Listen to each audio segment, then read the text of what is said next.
Now, as you might be aware if you watched the previous video, I've been comparing the GoPro Hero 12 Black versus the DJI Action 4. And basically I'm out here just doing some more test shots. Nice wheels, man. Anyway, I'm filming this with an A7 IV with a Viltrox 16mm lens, which I find kind of interesting because it's cheap and cheerful and wide and fast. What a great combination. What can I say? I'm easy to please. To understand the point of owning a third-party lens, you need to first look at the first party first. If you're going to buy a Sony ultra-wide-angle prime, what are your options? Well, I'm just going to check out Adorama, official affiliate partner of this channel, sponsored. For all your photo gear needs, they have everything from cameras and lenses to lighting, computers and even gaming stuff. If you do want to check out some products, then please do check out the website. It helps support this channel. Viltrox 16mm, oh, $549. We've got the 14mm f1.8, that's $1,600. 20mm f1.8, that's $900. They're all f1.8, but those MMs do make a massive amount of difference. The Viltrox slots in neatly between the two Sonys, so you could use it for a bit of what you'd use the other two focal lengths for. But the question is the Viltrox crap? Okay, so I mentioned the price. What do you get for your money? Obviously you get some glass inside. It's encased in, you know, some plastic, some metal. It looks kind of right. It looks a bit odd with that screen there. They have tried to do something a bit similar to Zeiss's Batiste lenses. Jury's out on whether it's done as slick as the Zeiss, but still, this is an affordable lens.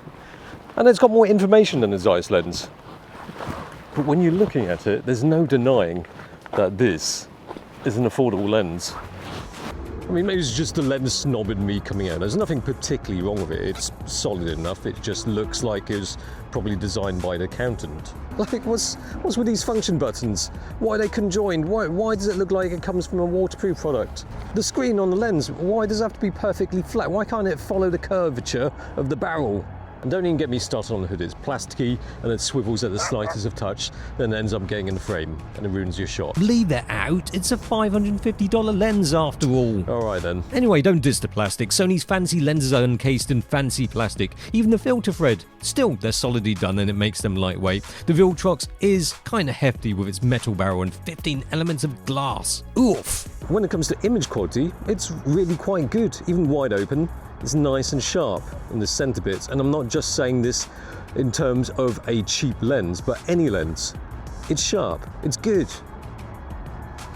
And really not too much of a drop off in the corners as well. An f2.8, it just looks really good.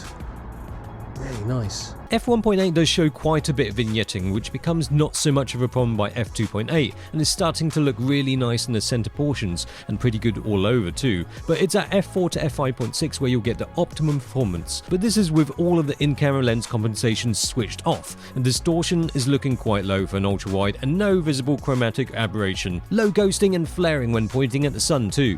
And astro shooters will be pleased to know that I couldn't see coma for most of the frame. It's just the very far edges where there's a very slight bit of coma. Coma-wise, it's just as good as Sony's 14mm.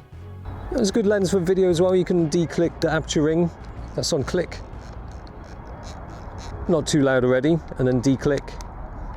Smooth! Even though it's got quite a large aperture, f1.8, you're not going to get too much bokeh with an ultra-wide angle lens, and especially as the minimum focusing distance is 27 centimeters, which is not particularly close, but still, you can get some bokeh, and the bokeh looks all right. I mean, we can test it right now, and also test out the autofocus for video. Yeah, I mean, it's an STM motor. Seems all right. There you go, IAF works. I'm not too big in the frame right now. Let's see how far I can get back before the IAF goes. You know, that's pretty good. There's no optical stabilization, so if you want to use it for vlogging, it will look a bit shaky, even with active stabilization, auto or manual focal length setting. But, well, it's a Sony. Although I really love ultra-wide angle lenses, I'm sure I've done a number of videos where I profess my love for ultra-wide angle lenses, I don't really find much use for them. I mean, apart from when I'm vlogging, for stills, not every situation calls for it. So I can't bring myself to spending exorbitant amounts of money on something that doesn't get much use. It sort of doesn't make sense to spend so much money on a lens that's going to spend more time gathering dust than photographing dusk. You see what I did there? Yeah, well, alright, it's not that clever, is it? But for me, the smart spending isn't on a Leica ultra wide angle lens that never gets used. I'm happy with the Lauers, the Voigtlanders and Takinas, and even though this Viltrox doesn't look particularly great, the photos do. And that really is all that matters. And for sure, the cheap price.